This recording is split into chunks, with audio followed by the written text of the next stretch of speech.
The afternoon sun was bright over Monroe Park, casting sharp shadows across the playground where children laughed and ran.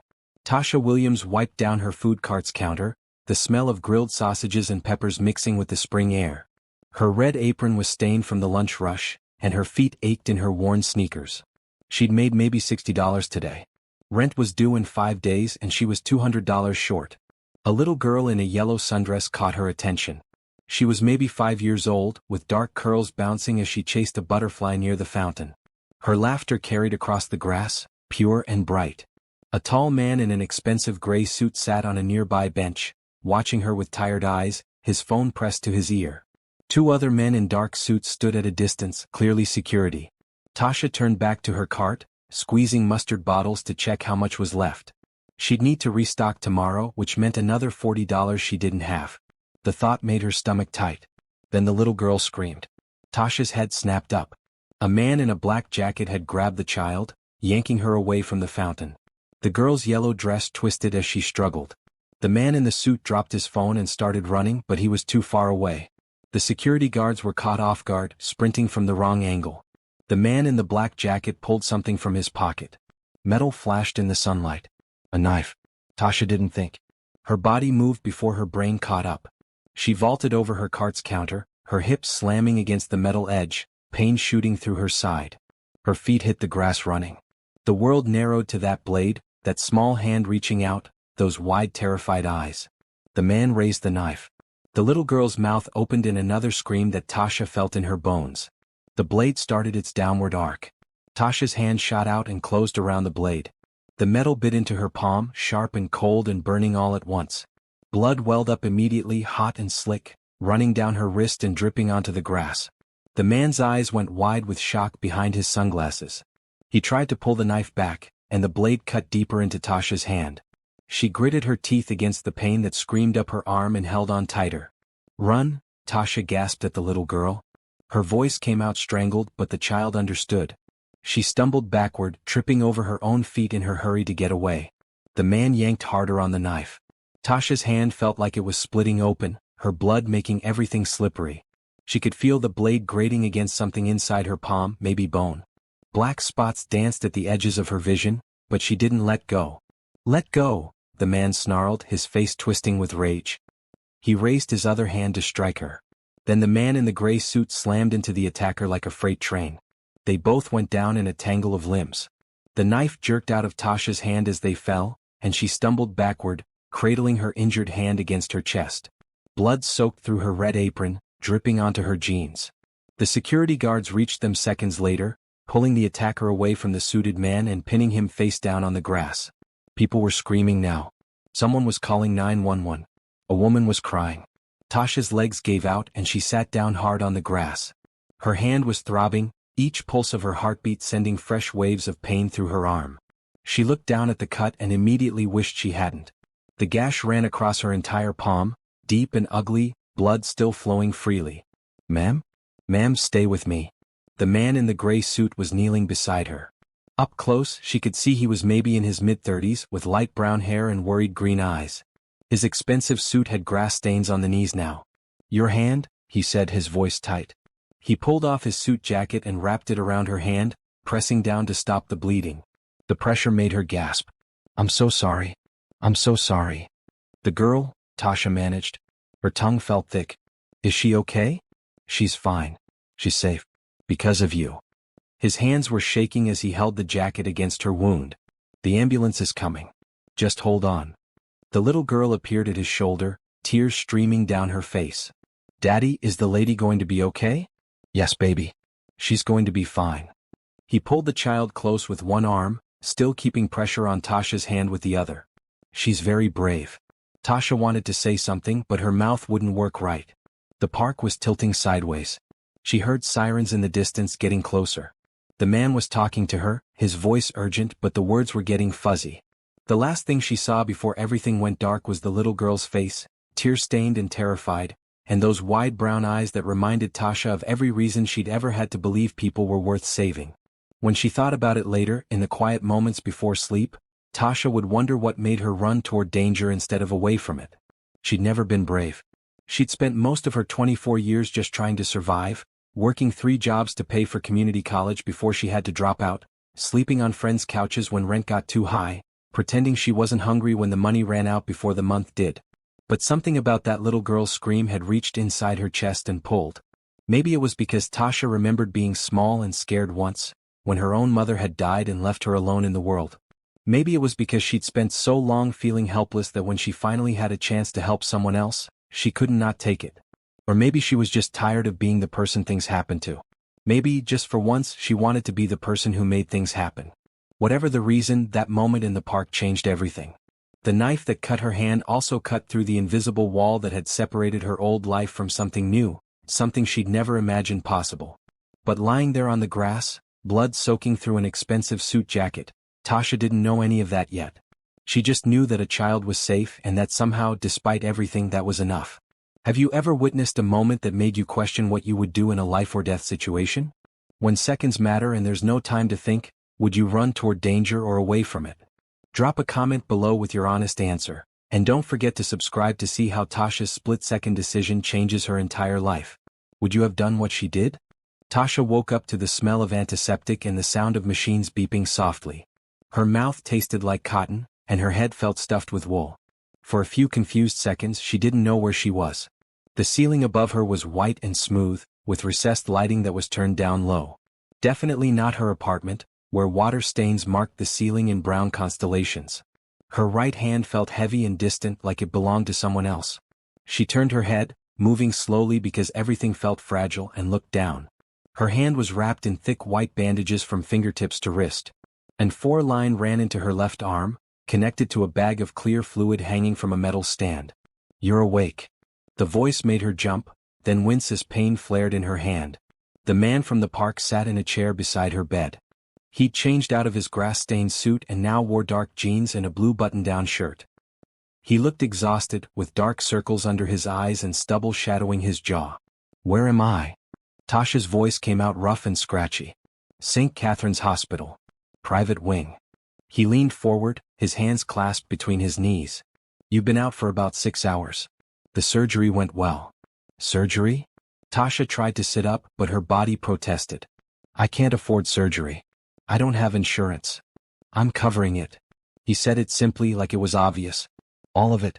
The surgery, the hospital stay, medications, physical therapy, everything?" "No." The word came out automatically. Tasha had learned early that accepting help from rich people always came with strings. "I can't let you do that. You saved my daughter's life." His voice was quiet but firm. "You could have walked away. You could have called for help and stayed safe. Instead, you caught a knife with your bare hand." He ran a hand through his hair, and she noticed his hand was shaking slightly. "Do you understand what that means? You didn't hesitate. You didn't think about yourself. You just acted." Tasha looked away from him, focusing on the window. Outside the sky was dark. Evening then. She'd lost most of a day. Anyone would have done the same thing. "No." His voice was sharp now. "No, they wouldn't have. I've spent the last 6 hours replaying that moment in my head. Dozens of people were in that park. Only you moved." He stood up and walked to the window, his back to her. "The doctor said the knife cut through your palm muscle. Millimeters from a tendon. If it had hit that tendon, you might never have regained full use of your hand." The words hung in the air between them. Tasha looked down at her bandaged hand again, really seeing it this time. Her hand. The hand she needed to work, to feed herself, to survive. And she'd risked it for a stranger's child without a second thought. "What's your name?" the man asked, turning back to face her. "Tasha." "Tasha Williams." "Jonathan Reynolds." He moved back to the chair and sat down, meeting her eyes. "And before you ask, yes, I'm that Jonathan Reynolds. Reynolds Technology. I design software for medical devices." Tasha had heard the name before. Everyone had. Reynolds Technology was one of the biggest employers in the city, and Jonathan Reynolds was known for being a genius who'd built his company from nothing by the time he was 25. He was also known for being intensely private after his wife's death 3 years ago. "Your daughter?" Tasha said. "Is she really okay?" Jonathan's expression softened. "She's perfect. Not a scratch on her. She's with my sister right now, but she's been asking about you constantly. She wants to meet you when you're feeling better. If that's okay." "Yeah. Yes, of course." "Tasha." Jonathan leaned forward again. "Let me help you. Please. You're going to be in pain for weeks. You'll need time to heal, physical therapy to regain strength in your hand. You can't work your food cart like this. The reality of her situation hit Tasha like cold water. Her cart. Her only source of income. Her rent that was due in 5 days. The groceries she couldn't afford. The bills stacking up. She'd been living on the edge for so long that one push would send her over, and this was more than a push. This was a cliff. I don't have anyone to cover my cart, she said quietly. I'll lose my spot. I'll lose my permit fees. I'll lose everything. Then let me help you, Jonathan repeated. I'm not trying to buy your gratitude or make you feel obligated. I'm trying to do what's right. You saved my daughter. You saved the only family I have left in this world. Please let me make sure you don't suffer for doing something heroic. Tasha wanted to refuse. Every instinct she developed over years of scraping by told her not to trust this. But she looked at her bandaged hand again and thought about her empty refrigerator and her overdue rent notice and the fact that pride wouldn't keep a roof over her head. Okay, she whispered. Thank you. Relief washed over Jonathan's face. Thank you for letting me help. I've already spoken to your landlord and paid your rent for the next 3 months. I hope that's okay. I found the information in your wallet, which the paramedics gave me. I'll give it back, of course. 3 months. Tasha stared at him. I figured that would give you time to heal and figure out your next steps. Also, I'd like to offer you a job. After you've recovered. A job? Doing what? I didn't even finish college. I need someone I can trust around my daughter. Jonathan's voice was steady. Someone who's proven they'll protect her without hesitation. I'm thinking a personal assistant position. You'd help coordinate my schedule, handle some logistics, and yes, sometimes that would include being around Bethany. My current assistant is retiring next month anyway, and she's agreed to train you. I don't have any experience, Tasha protested. I wouldn't know what to do. You'd learn. Jessica, my current assistant, is excellent. She'll teach you everything you need to know. The salary is $70,000 a year, plus health insurance and education benefits if you want to finish your degree. $70,000. Tasha had made maybe $22,000 last year, working herself to exhaustion. With that kind of money, she could live in a real apartment. She could eat regular meals. She could afford a winter coat that wasn't from a thrift store. I don't understand why you're doing all this, she said. It's too much. Jonathan was quiet for a long moment. When he spoke, his voice was rough with emotion. 3 years ago, my wife died in a car accident. Bethany was only 2. Since then, she's been my whole world. The thought of losing her too. He stopped, swallowing hard. That man had a knife to my daughter. If you hadn't been there, if you hadn't acted, I would have watched her die. There's no amount of money or help that equals what you did. So please let me try. Tasha felt tears burning in her eyes. She thought about her mother, dead from an illness they couldn't afford to treat. She thought about all the times she'd needed help and gotten turned away. She thought about the little girl in the yellow dress and how small and scared she'd looked. Okay, she said again. Yes, I'll take the job. Thank you so much. Jonathan smiled, and the relief in his expression was so genuine that some of Tasha's doubt faded. Thank you. Now you should rest. The nurse said you can probably go home tomorrow if the pain is manageable. I've arranged for a car to take you home and for a nurse to check on you daily for the first week. You really don't have to do all that. I know I don't have to. I want to. He stood up and moved toward the door, then paused. Tasha? What you did today was extraordinary. I hope you know that. After he left, Tasha lay in the dark hospital room and looked at her bandaged hand. Pain throbbed through it in steady waves, but underneath the pain was something else. Something that felt almost like hope. She'd spent so long just surviving, accepting that her life would always be hard, that good things happened to other people. But maybe, just maybe, that was about to change. A nurse came in to check her vitals and adjust her medication. You're pretty famous, you know, the nurse said with a kind smile. She was an older woman with gray streaks in her dark hair. Someone caught the whole thing on their phone. You're all over the news. They're calling you the hero of Monroe Park. I'm not a hero, Tasha said automatically. Tell that to that little girl. The nurse patted her shoulder gently. Try to sleep. Your body needs rest to heal. After the nurse left, Tasha closed her eyes, but sleep didn't come easily. Her mind kept replaying the moment she'd caught the knife, the feel of the blade cutting into her palm, the little girl's terrified scream. She'd been so scared in that moment, her heart hammering so hard she thought it would burst. But she'd done it anyway. And somehow, that scared girl with the food cart and the overdue rent had become someone else.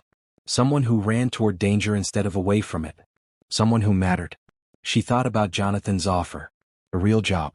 Health insurance. A chance to go back to school. It felt too good to be true, like a dream she'd wake up from to find herself back in her cramped studio, counting quarters for the laundromat. But the pain in her hand was real. The soft sheets and quiet room were real. And maybe, just maybe, this second chance was real too. Tasha let herself imagine it.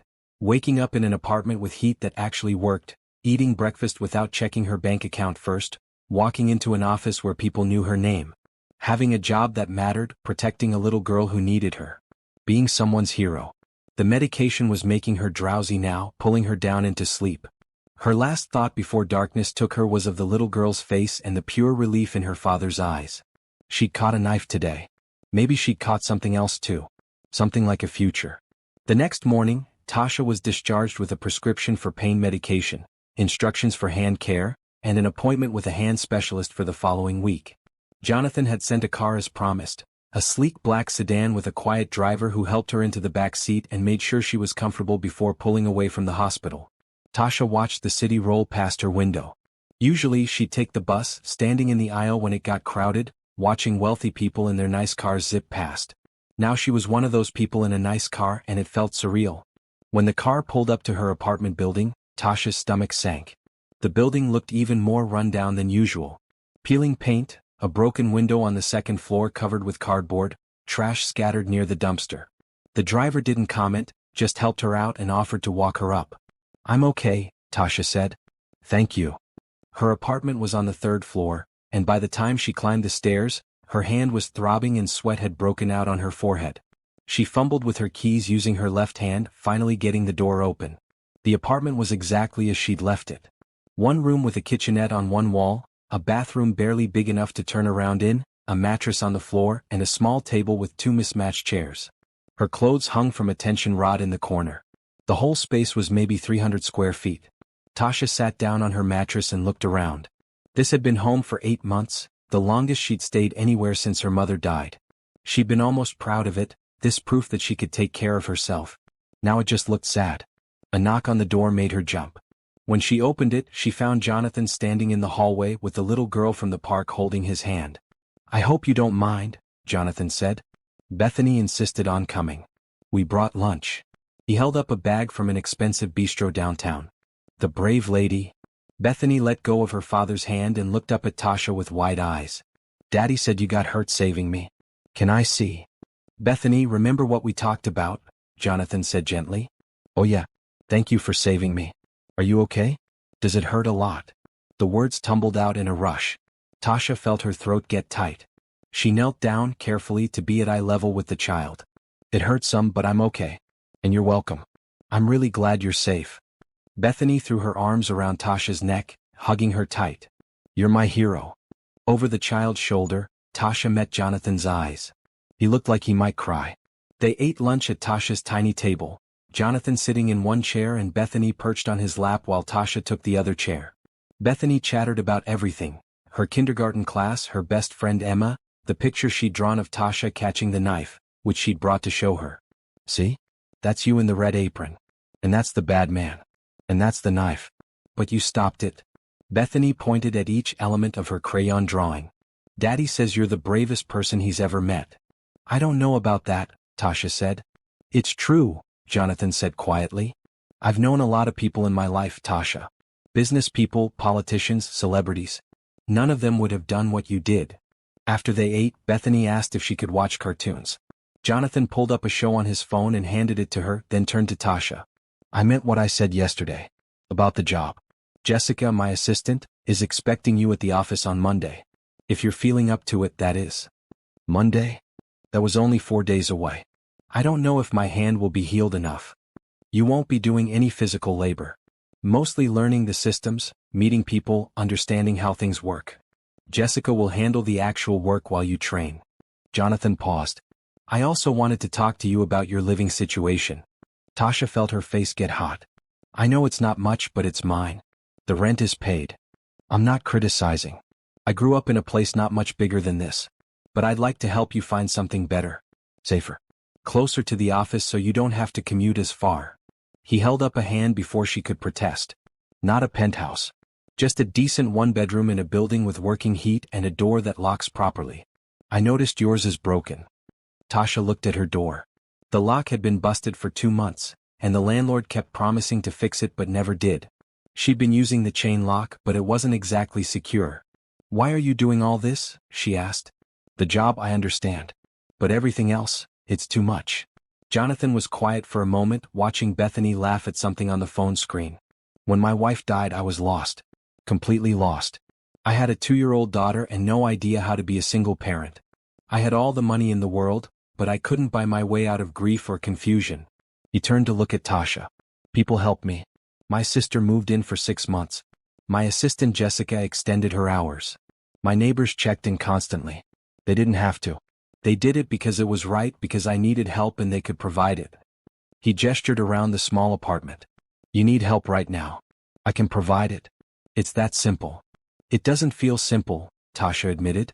Then think of it this way, you saved my daughter's life. That's a debt I can never fully repay. But I can make sure that being heroic doesn't cost you everything. I can make sure you come out of this better than you went in. Please let me do that. Tasha thought about refusing again. But the truth was she was tired. Tired of struggling, tired of just barely making it, tired of living in a place with a broken lock and heat that barely worked. And more than that, she was scared. Her hand might heal fine or it might not. She might regain full use of it or she might lose grip strength. The doctors had been optimistic but cautious. If she couldn't work her food cart, if she couldn't grip utensils or lift pots, what would she do? Jonathan was offering her a way forward. Maybe the only way forward. Okay, she said. Help me find a better apartment. And I'll start training on Monday. Jonathan smiled. Thank you. I'll have my property manager send you some listings. Nothing too expensive, just safe and comfortable. You can choose whatever you like. Over the next few days, Tasha's life changed faster than she could process. The property manager sent her links to a dozen apartments, all in decent neighborhoods with actual amenities. Tasha chose a one-bedroom in a building 20 minutes from Reynolds Technology. It had a real kitchen, a bathroom with a tub and windows that actually opened. The property manager said she could move in immediately, first and last month's rent already covered. Jonathan sent movers to pack up her old apartment. They arrived on Saturday morning, and Tasha watched in amazement as they carefully wrapped her few belongings, including the old photograph of her mother that she kept by her mattress. Is this going too? One of the movers asked, pointing at the mattress. No, Jonathan said from behind her. Tasha jumped. She hadn't heard him come in. New furniture is being delivered to the new place this afternoon. You bought me furniture? Basic stuff. Bed, couch, table. You'll want to pick out your own decorations and personal items, but I figured you'd need the essentials. He looked almost embarrassed. If you don't like any of it, we can return it. Tasha felt overwhelmed. It was happening too fast, this transformation from struggling food cart vendor to someone with a real apartment and new furniture and a job that paid $70,000. Part of her kept waiting for the catch, for someone to laugh and tell her it was all a mistake. But Jonathan just smiled at her, patient and kind, and Bethany grabbed her good hand and pulled her toward the door, chattering about how Tasha's new apartment was only 15 minutes from their house and maybe Tasha could come over for dinner sometimes. The new apartment was beautiful. Not fancy but clean and bright, with pale walls and hardwood floors. The furniture the movers delivered was simple but good quality. A Real bed with a frame and a headboard, a gray couch, a dining table with 4 chairs. The kitchen had a full-size refrigerator and a stove with all 4 burners working. Tasha stood in the middle of the living room and felt tears start to fall. She'd been holding it together for days, accepting help and saying thank you and trying not to feel like a charity case. But standing in this apartment, with sunlight streaming through clean windows and space to actually move around, something inside her cracked. Hey. Jonathan's voice was gentle. He'd been helping the movers, but he came over now, keeping a respectful distance. What's wrong? Nothing's wrong. Everything's right. That's the problem. Tasha wiped at her tears with her good hand. I don't deserve this. Yes, you do. I caught a knife. That's it. I didn't do anything special. You risked your life for a stranger's child. You acted when everyone else froze. You're still in pain from your injury, but you're more worried about whether you deserve help than whether you're going to be okay. Jonathan's voice was firm. Tasha, you deserve every bit of this and more. Please believe that. Bethany appeared in the doorway, carrying the framed photograph of Tasha's mother. Where should I put this? She asked. On the nightstand in the bedroom, Tasha said, her voice thick. Thank you, sweetie. After Bethany skipped off, Jonathan said quietly, "You lost someone too." "My mom. 6 years ago. Cancer." Tasha took a shaky breath. "We couldn't afford treatment." "Well, we could have if we'd had insurance, but we didn't, and by the time we figured out how to apply for assistance, it was too late." "I'm sorry. That's why I did it. Why I ran." Tasha looked at him.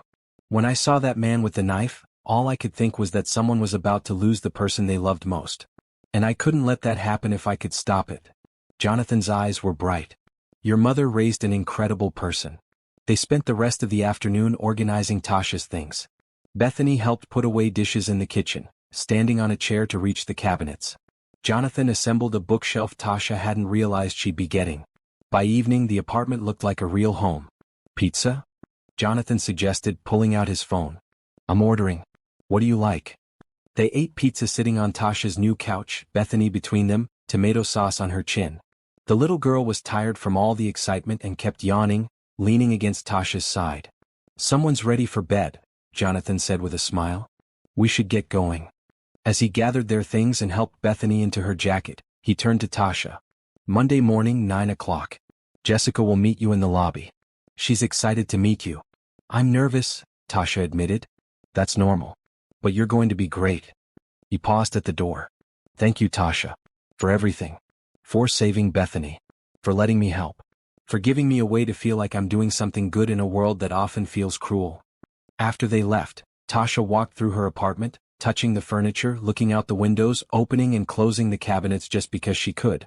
She took a long bath in the clean tub, marveling at hot water that actually stayed hot. She made tea in her kitchen, using a mug that wasn't cracked. That night, lying in her new bed with actual sheets and pillows, Tasha stared at the ceiling and tried to process everything. A week ago she'd been a nobody. A girl with a food cart and overdue bills, invisible to most of the world. Now she had an apartment, a job, and something that felt almost like a family.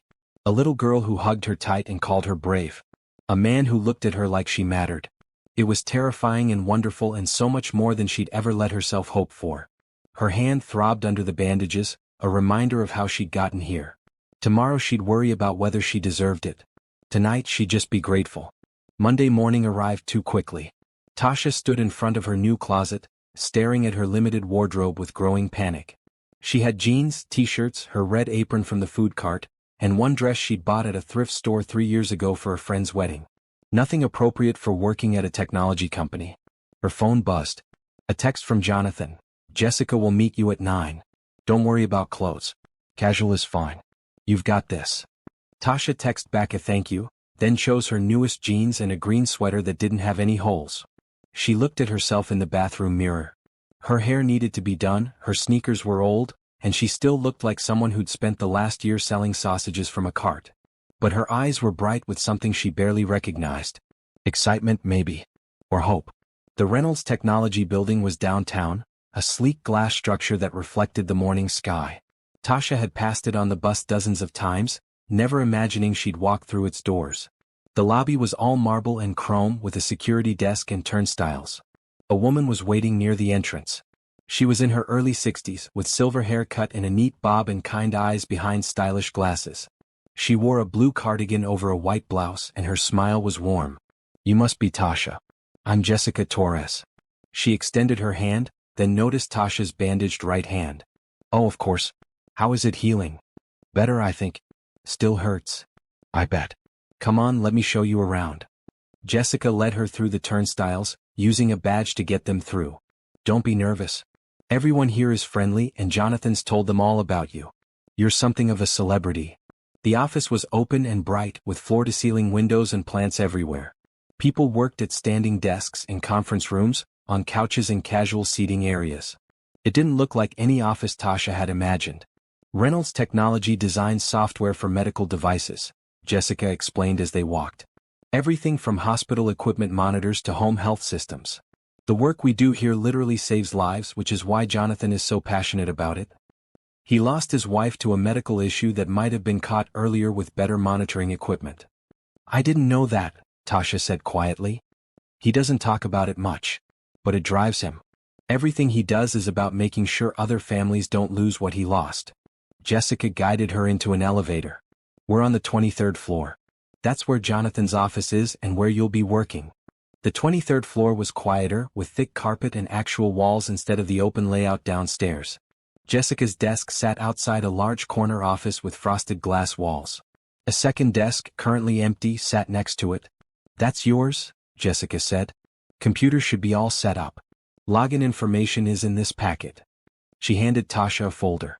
We'll spend today going over the basics. Calendar management, email protocols, meeting scheduling. It sounds boring, but it's the foundation of everything. They'd barely sat down when Jonathan's office door opened. He looked professional in dark slacks and a white dress shirt, though his tie was slightly crooked. Tasha. Good morning. How's the hand? Better, thank you. Good. I'll let Jessica get you oriented. I've got a conference call in 10 minutes, but I'll check in later.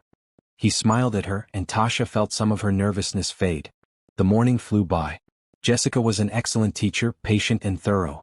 She showed Tasha how to access Jonathan's calendar, how to prioritize meeting requests, how to filter his emails so he only saw the most important ones.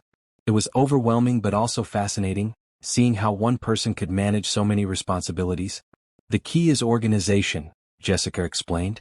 Jonathan's brilliant, but he'd forget to eat lunch if someone didn't remind him. That's where we come in. We keep his life running smoothly so he can focus on the big picture. At noon, Jonathan emerged from his office. Lunchtime. There's a cafeteria on the 10th floor, or we can order in. What sounds good, Tasha? The cafeteria is fine, Tasha said, though the thought of eating in a room full of people who all seemed to know what they were doing made her anxious. The cafeteria was bright and modern, with different food stations and floor-to-ceiling windows overlooking the city.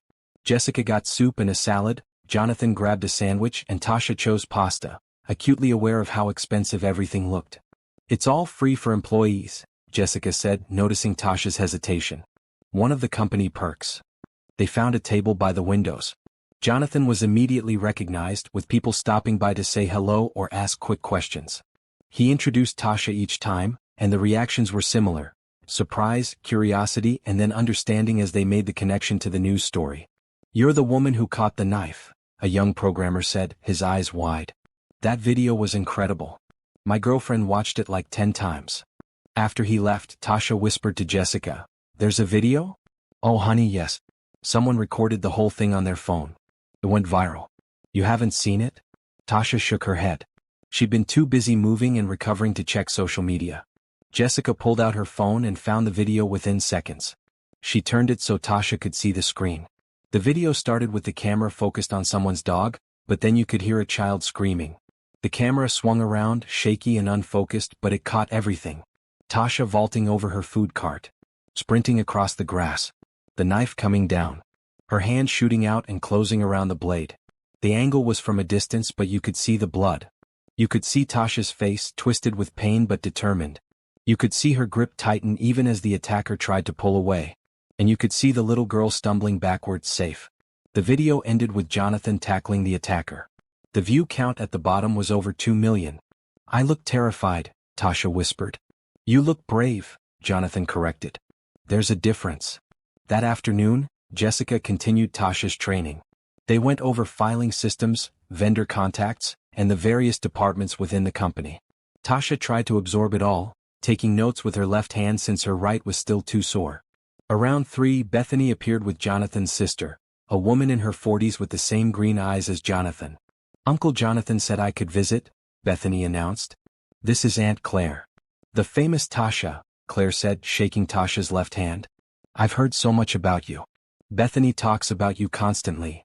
Look, I brought you something." Bethany held up another drawing, this one of Tasha sitting at a desk. "That's you in your new job. You look happy." "I am happy," Tasha said, and realized it was true. They stayed for half an hour, Bethany sitting at Tasha's desk and pretending to type on the computer while Claire and Jonathan talked in his office. When they left, Bethany hugged Tasha tight around the waist. "I'm glad you work here now. We can see you all the time." The rest of the week followed a similar pattern. Tasha arrived at 9, spent the day learning from Jessica, and went home to her apartment at 5. She was exhausted every night, her brain full of new information, but it was a good exhaustion. She was learning. She was useful. Jessica was patient with her mistakes, of which there were many.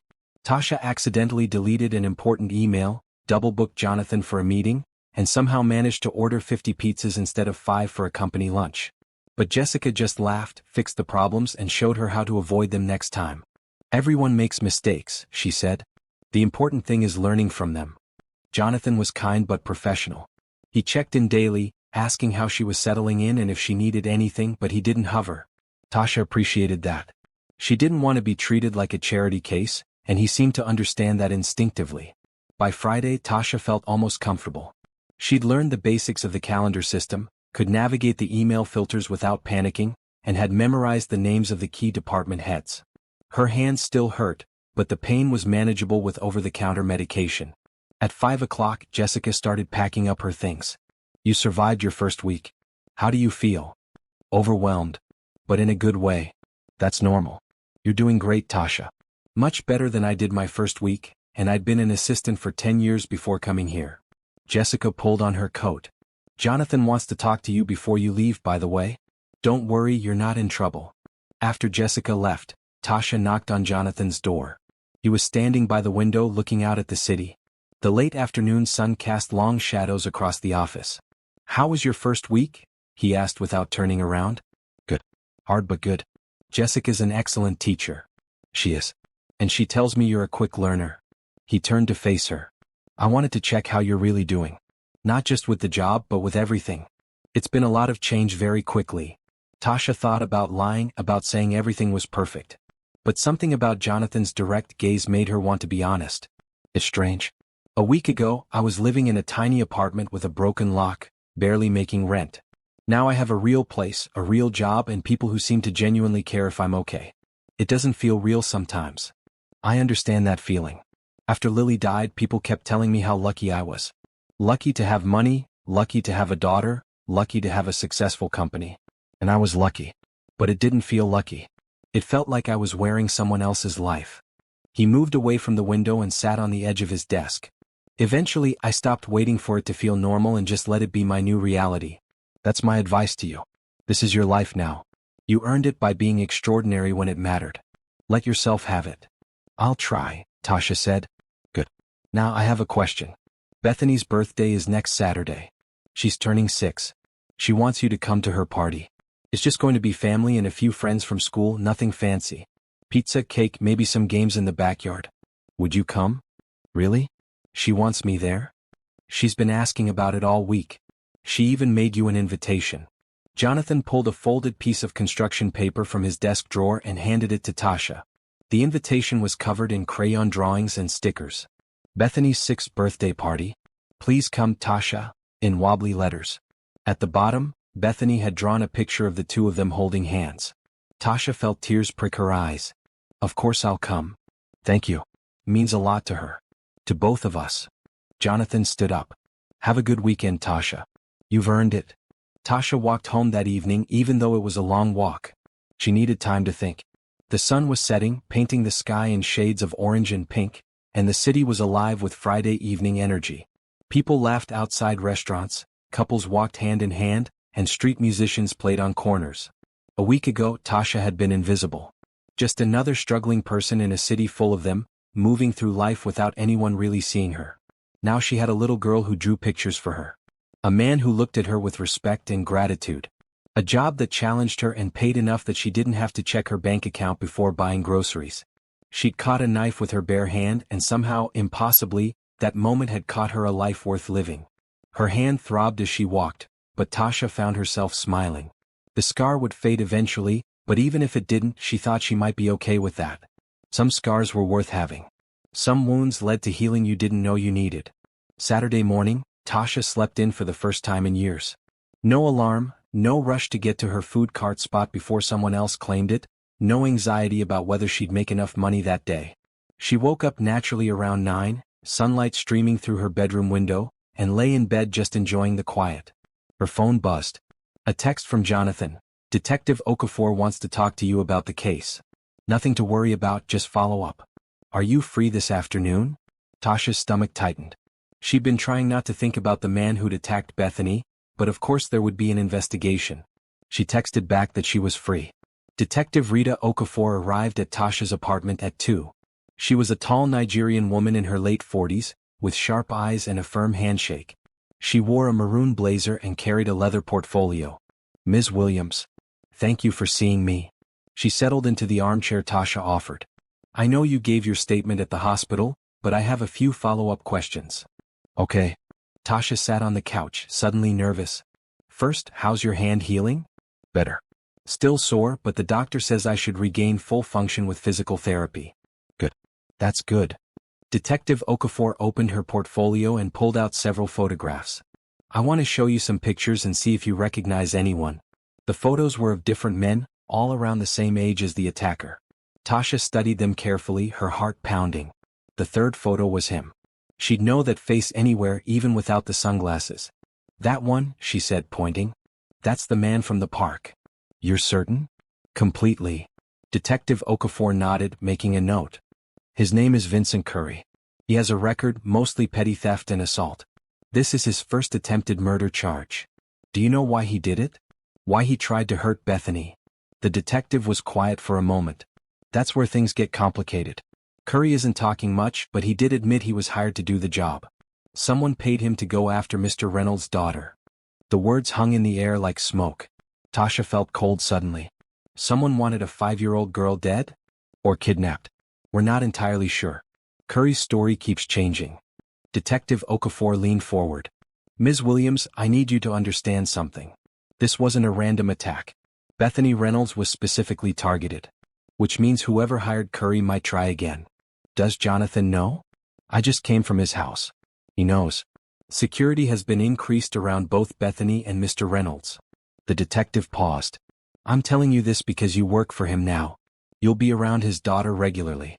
You need to be aware of the potential danger." Tasha thought about the little girl who'd hugged her tight, who'd drawn her pictures, who'd called her brave. The thought of someone wanting to hurt her made Tasha's blood run cold. "Do you have any idea who hired him?" she asked. "We're investigating several leads. Mr. Reynolds has business competitors, certainly. He's also been involved in some patent disputes that got ugly. And then there's the fact that his company is worth several $billions, which makes him a target for all sorts of people with all sorts of motivations." Detective Okafor gathered her photos and stood up. "I wanted to give you this information directly because you're part of this now, whether you intended to be or not. If you see anything suspicious, anyone watching the office or following you or Mr. Reynolds, call me immediately." She handed Tasha a business card. After the detective left, Tasha sat on her couch for a long time, staring at the card. She'd thought saving Bethany was a one-time thing, a moment of courage that was over. But it wasn't over. Someone out there wanted to hurt that little girl and they might try again. Tasha picked up her phone and called Jonathan. He answered on the second ring. "Detective Okafor just left," she said without preamble. "She told me about Vincent Curry being hired. I was going to call you. I didn't want you to worry." Jonathan sounded exhausted. "I'm not worried. I'm angry." And she was. Fury burned in her chest at the thought of someone targeting a child. "What can I do to help?" "You've already done more than enough, Tasha. I don't expect you to." "I'm not asking what you expect. I'm asking what I can do." Her voice was firm. "That little girl hugged me yesterday and invited me to her birthday party. I'm not going to sit back and let someone hurt her if there's anything I can do to prevent it." Jonathan was quiet for a long moment. "The security company is installing cameras around my house. I've hired 2 bodyguards to rotate shifts watching Bethany. Claire is going to stay with us for a while. But honestly, Tasha, the best thing you can do is be careful yourself. Whoever is behind this knows you're the one who stopped the first attempt. That might make you a target too." Tasha hadn't thought of that. "I can handle it." "I know you can. But promise me you'll be careful. Lock your doors. Pay attention to your surroundings. Call me if anything feels off." "I promise." That evening, Tasha couldn't stop thinking about the investigation. She found the video of the attack on her phone and watched it again, studying every frame. Something about it bothered her, but she couldn't figure out what. She called her friend Lisa, one of the few people from her old life she'd stayed in touch with. Lisa worked 2 jobs and was taking night classes, always exhausted but always positive. "Girl, I saw that video," Lisa said when she answered. "You're crazy. Brave but crazy. How's the hand?" "Healing. Listen, can I ask you something? About that day in the park." "Sure. Did it seem planned to you? Like, the guy knew exactly where to go and when to be there?" Lisa was quiet for a moment. "Yeah, actually. Now that you mention it. He wasn't looking around like he was confused about where the kid was. He went straight for her. That's what I thought. Tasha's mind was racing. Which means he'd been watching. Maybe for a while. That's creepy as hell. Have you told the cops? Not yet. But I will. After hanging up with Lisa, Tasha called Detective Okafor and left a voicemail with her observation. It probably didn't matter, probably wouldn't change anything, but it felt important to share. The week before Bethany's birthday party passed in a blur of work and worry. Tasha threw herself into learning her job, grateful for the distraction. Jessica continued her training, teaching her about expense reports and travel arrangements and the dozen other small tasks that kept Jonathan's life running smoothly. You're picking this up faster than I expected, Jessica said on Thursday. By the time I retire next month, you'll be ready to take over completely. I'm going to miss you, Tasha admitted. Over the past 2 weeks, Jessica had become more than just a trainer. She was a friend, someone who listened without judgment and offered advice when asked. I'll miss you too. But I'm ready to retire. I want to travel, spend time with my grandkids, maybe learn to paint. I've been working for 40 years. It's time for something new. Jessica smiled. And I'm leaving Jonathan in good hands. You care about him and Bethany. That matters more than any amount of training. Bethany visited the office twice that week, always bouncing with excitement about her upcoming party. You're still coming, right? She asked Tasha every time. You promised. I promised, Tasha confirmed. I wouldn't miss it. On Friday evening, Jonathan stopped by Tasha's desk as she was packing up. Can we talk for a minute? In my office. Tasha followed him in, her stomach tight with worry. His expression was serious. Detective Okafor called, he said once the door was closed. Your observation about the attack being planned was helpful. They pulled security footage from businesses around the park. Vincent Curry was there 3 times in the week before the attack, always at the same time of day, always watching the playground. So he was stalking Bethany. Yes. Which means whoever hired him gave him detailed information about our routines. Where Bethany would be when I'd be distracted on a phone call, where the security guards would be standing. Jonathan ran a hand through his hair. That level of detail means it's someone who knows us. Not a random enemy or business competitor. Someone with access to our daily lives. Tasha felt cold. Someone close to you. Detective Okafor is investigating my employees, my business partners, even my friends. Jonathan's voice was bitter. She says the list of people who'd have that information is actually fairly small. Which should make this easier to solve, but instead it just makes me paranoid about everyone around me. Not everyone, Tasha said quietly. You can trust me. Jonathan met her eyes. I know. You're one of the few people I'm absolutely certain about. You proved where you stand when you caught that knife. They stood in silence for a moment. Outside the window, the city lights were starting to twinkle as evening fell. Bethany's party is tomorrow, Jonathan said finally. It's still happening. I'm not going to let whoever is behind this steal my daughter's joy. But there will be extra security. Plainclothes officers mixed in with the guests.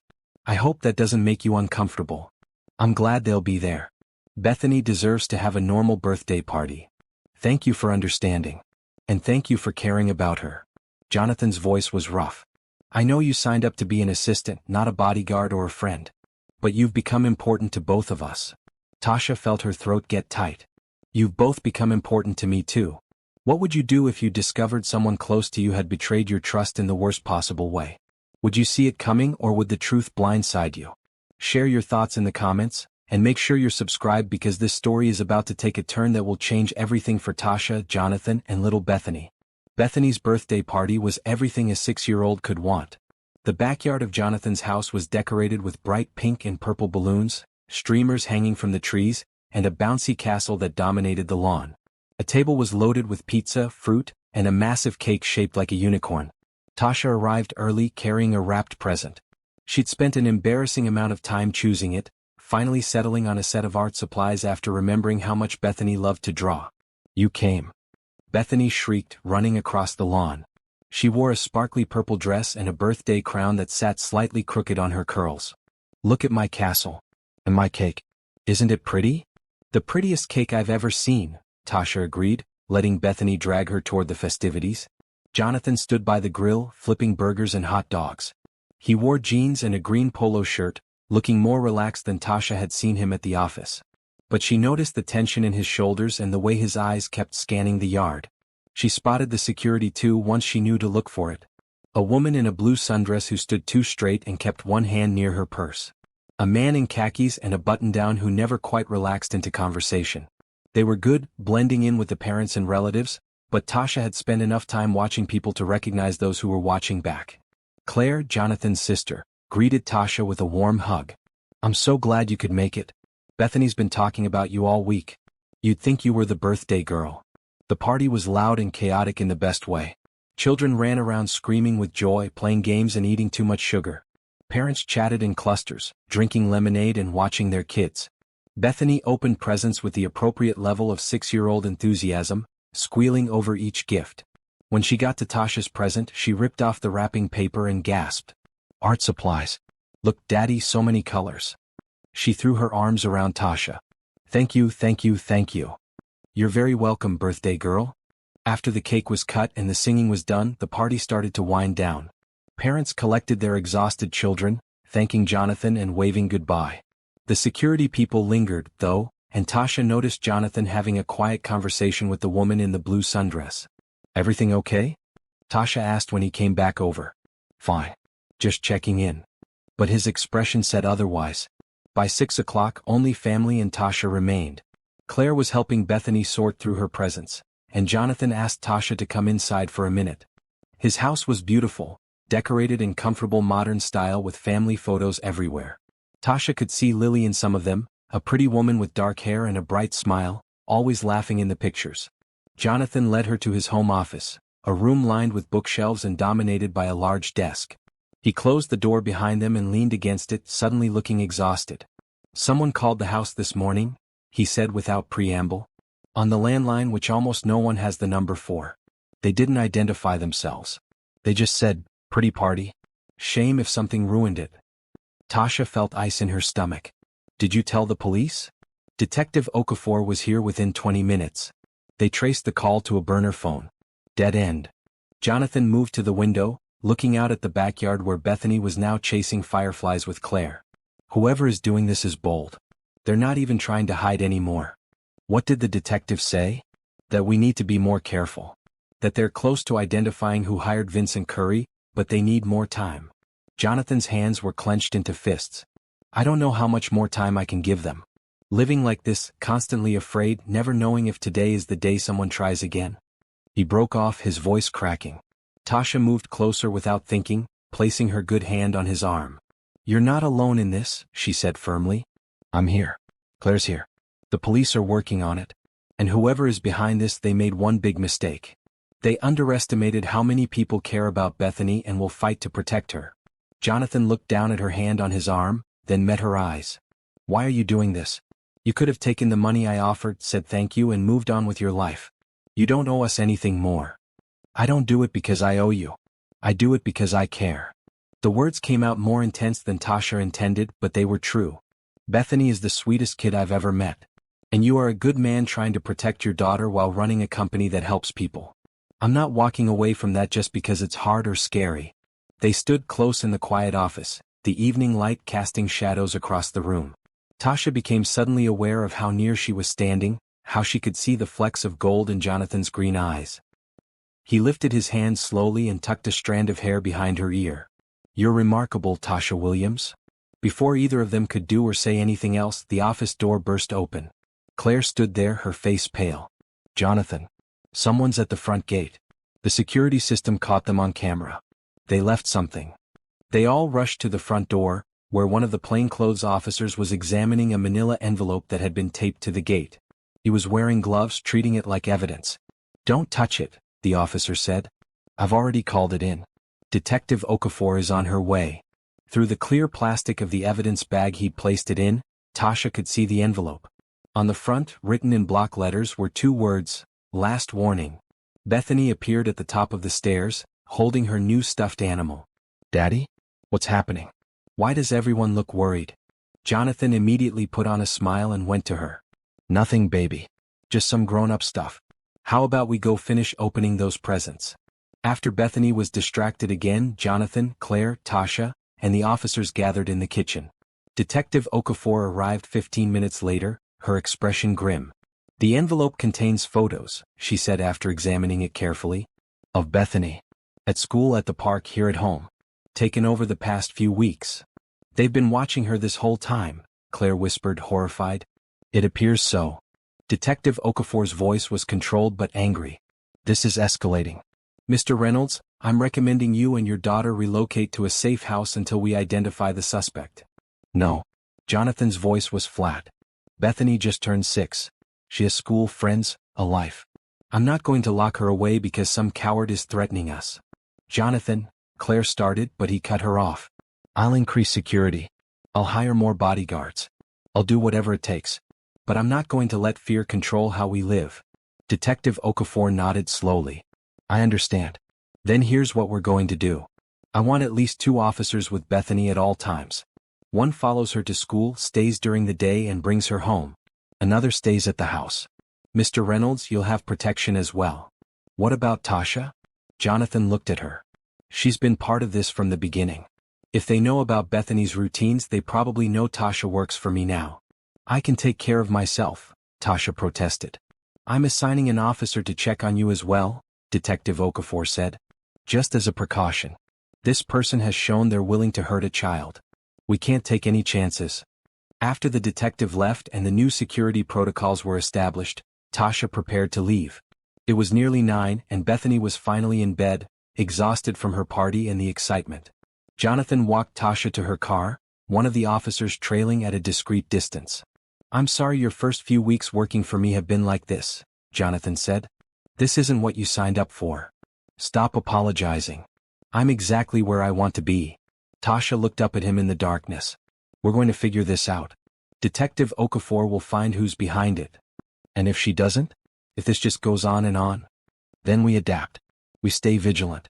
We protect Bethany together. She touched his arm again. You're not doing this alone, Jonathan.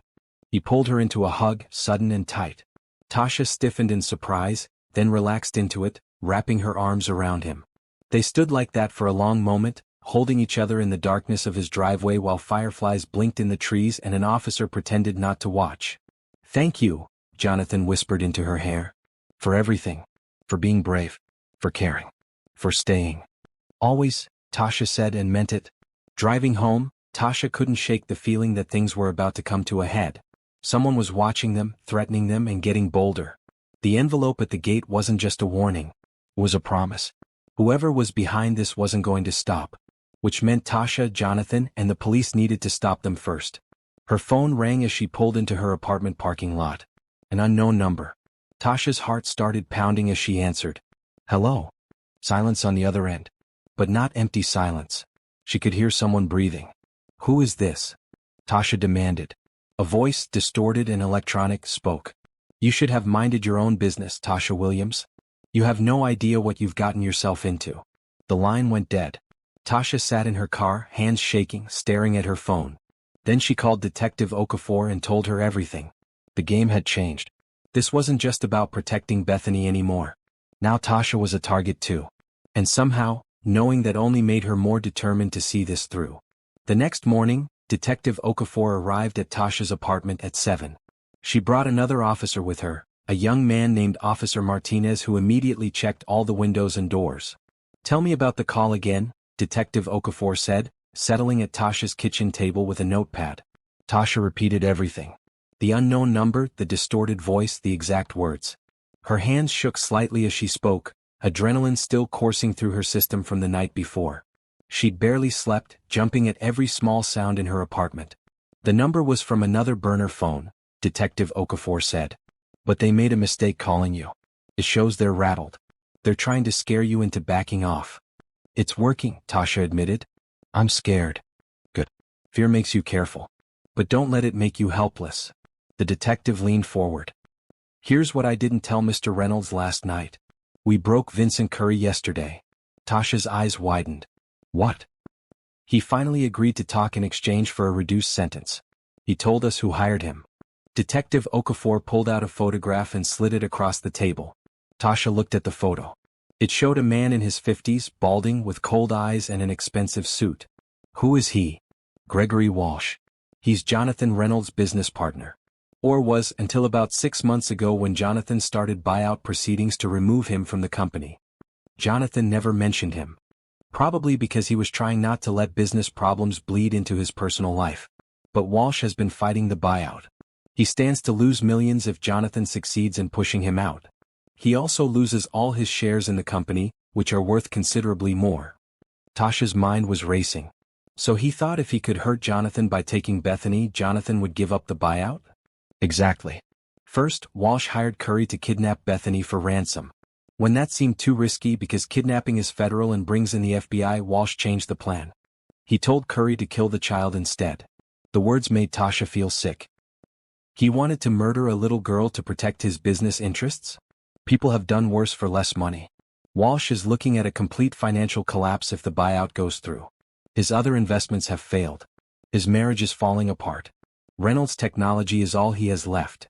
Detective Okafor's voice was cold. He figured a grieving, devastated Jonathan would either give up the buyout or mess it up somehow. Either way, Walsh keeps his position and his money. That's evil. Yes, it is. But now we have proof.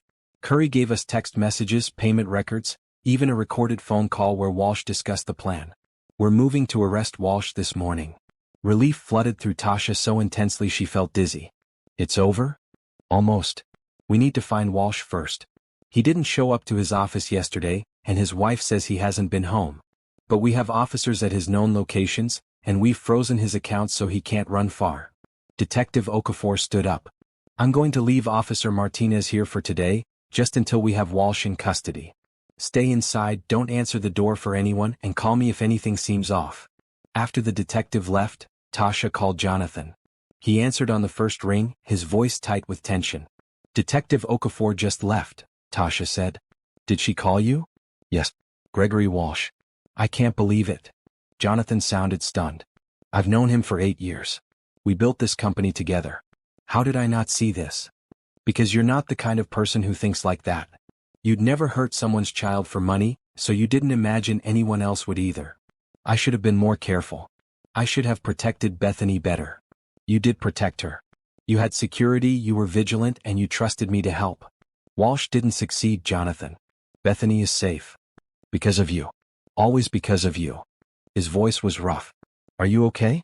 Detective Okafor told me about the phone call. I'm fine. Scared but fine. There's an officer here with me. I'll stay home today. Good. I'm keeping Bethany home from school too, just until Walsh is arrested. This should be over soon. But it wasn't over yet. That afternoon, Tasha was reading on her couch while Officer Martinez sat at her kitchen table working on his laptop.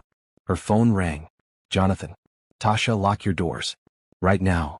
She jumped up, her heart hammering. What's wrong? Walsh was spotted 3 blocks from your apartment. The police are converging, but he's on foot and moving fast. He might be heading toward you. Officer Martinez was already moving, checking the door locks and pulling his weapon. He spoke into his radio, calling for backup. Why would he come here? Tasha asked, trying to keep her voice steady. You're the one who stopped his plan. You're the witness who can testify about the attack. Without you, the case against him gets weaker. Jonathan's voice was strained. Stay away from the windows. The police will be there any second. Tasha moved to the interior hallway, pressing her back against the wall. Officer Martinez positioned himself by the door, his weapon drawn, speaking quietly into his radio. Minutes felt like hours. Tasha could hear her own heartbeat, loud in her ears. Then she heard footsteps in the hallway outside her apartment. Heavy, running footsteps. The doorknob rattled. Police. Step away from the door. Officer Martinez shouted. The footsteps stopped. Tasha heard more running, multiple people this time. Shouting. A scuffle in the hallway. Then Detective Okafor's voice. Gregory Walsh, you're under arrest. Officer Martinez looked through the peephole, then holstered his weapon and opened the door. In the hallway, 3 officers were handcuffing a sweating, disheveled man. Gregory Walsh looked nothing like his professional photo. His expensive suit was wrinkled, his face was red and twisted with rage, and his eyes were wild. This is her fault. Walsh screamed, looking directly at Tasha. That interfering nobody ruined everything. If she'd just minded her own business, none of this would have happened. That's enough, Detective Okafor said firmly, reading Walsh his rights. As they led him away, still shouting, the detective turned to Tasha. Are you okay? Tasha nodded, not trusting her voice. Her whole body was shaking with adrenaline. He's going to prison for a very long time. Attempted murder of a child, conspiracy, stalking, making terroristic threats. We have him on everything. Detective Okafor put a reassuring hand on Tasha's shoulder. It's over now. You and Bethany are safe. After the police left, taking Walsh with them, Tasha sat on her couch and cried. Not from fear, though she was still scared. Not from relief, though she was relieved. She cried from the overwhelming weight of everything that had happened in the past 3 weeks. From catching the knife to saving Bethany to becoming part of Jonathan's life to being threatened and hunted. Her phone rang again. Jonathan. They got him, Tasha said before he could speak. He came to my door, but they got him. I'm coming over. I need to see that you're okay. You don't have to do that. Yes, I do. I'll be there in 20 minutes. True to his word, Jonathan arrived 20 minutes later, slightly out of breath like he'd been hurrying. He took one look at Tasha's tear-stained face and pulled her into a hug. I'm so sorry, he said into her hair. I'm so sorry you got dragged into this. I'm not. Tasha pulled back to look at him. If I hadn't been there that day, Bethany would be dead. If I hadn't stayed involved, Walsh might have tried again and succeeded. I'm not sorry for any of it. You're the bravest person I know. I'm not brave. I'm terrified most of the time. I just don't let it stop me. Jonathan smiled slightly. That's literally the definition of courage. They sat on her couch, close together, processing everything. Jonathan told her that Walsh had been desperate. The buyout was scheduled to be finalized next week, and Walsh had been running out of time and options. He'd thought if he could eliminate the main witness against him, the case would fall apart.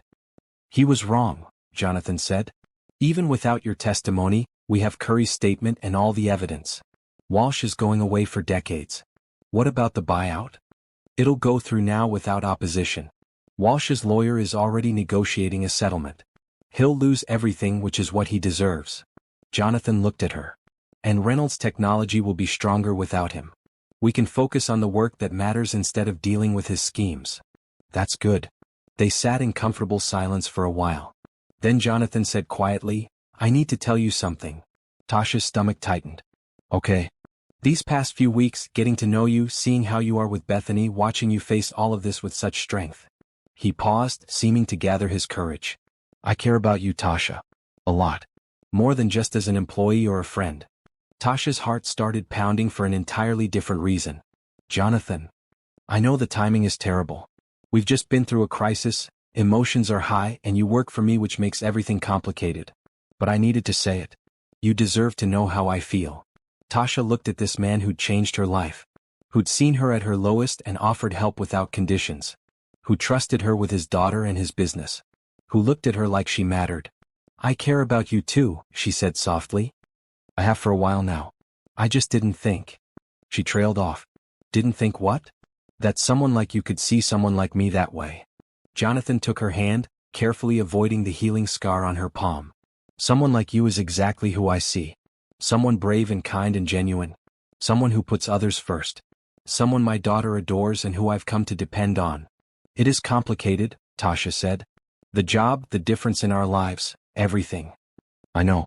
We don't have to figure it all out right now. We've both been through enough today. I just wanted you to know. He squeezed her hand gently.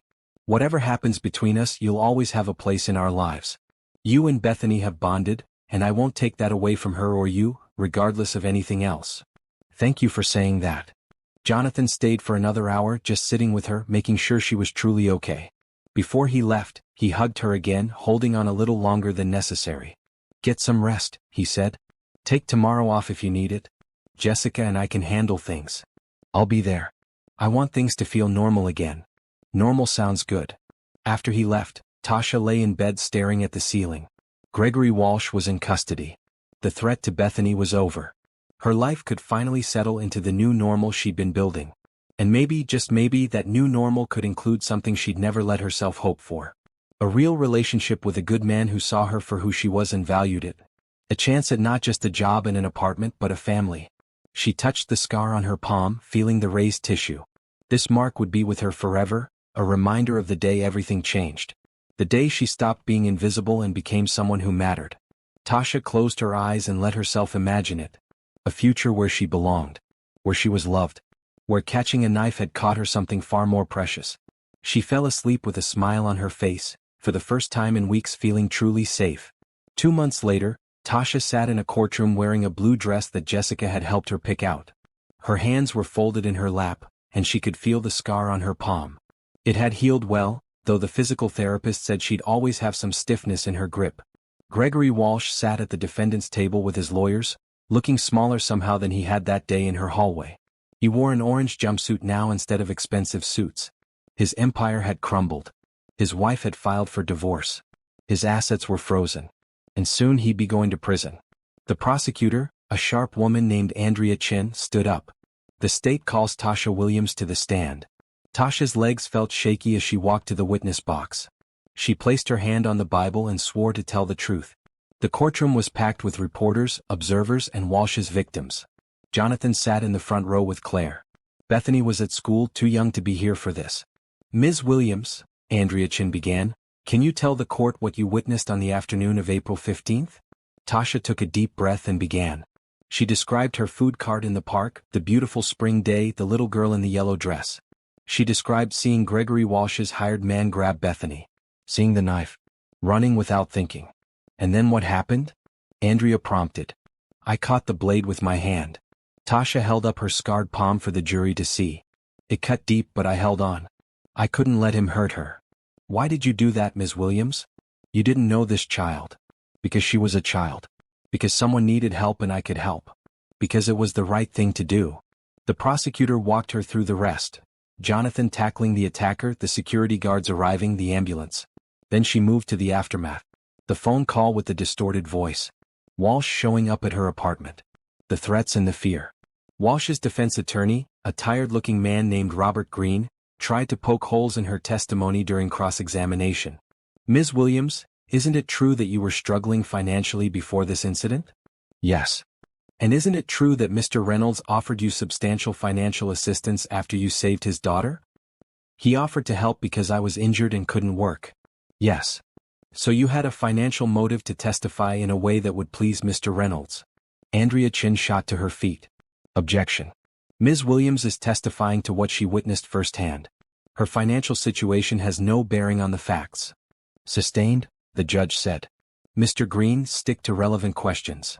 The defense attorney tried a few more times to discredit Tasha, suggesting she'd been paid off or was exaggerating her testimony. But Tasha remained calm, answering each question honestly. She had nothing to hide. She'd seen what she'd seen. She'd done what she'd done. Vincent Curry testified next, describing in detail how Walsh had hired him. He produced text messages, bank records showing payments, even a recorded phone conversation where Walsh had explicitly ordered him to eliminate the girl if kidnapping is too risky. The recording played in the quiet courtroom. Walsh's voice clear and cold, I don't care how you do it. Just make sure Reynolds suffers. Take away what he loves most. Then he'll give me what I want.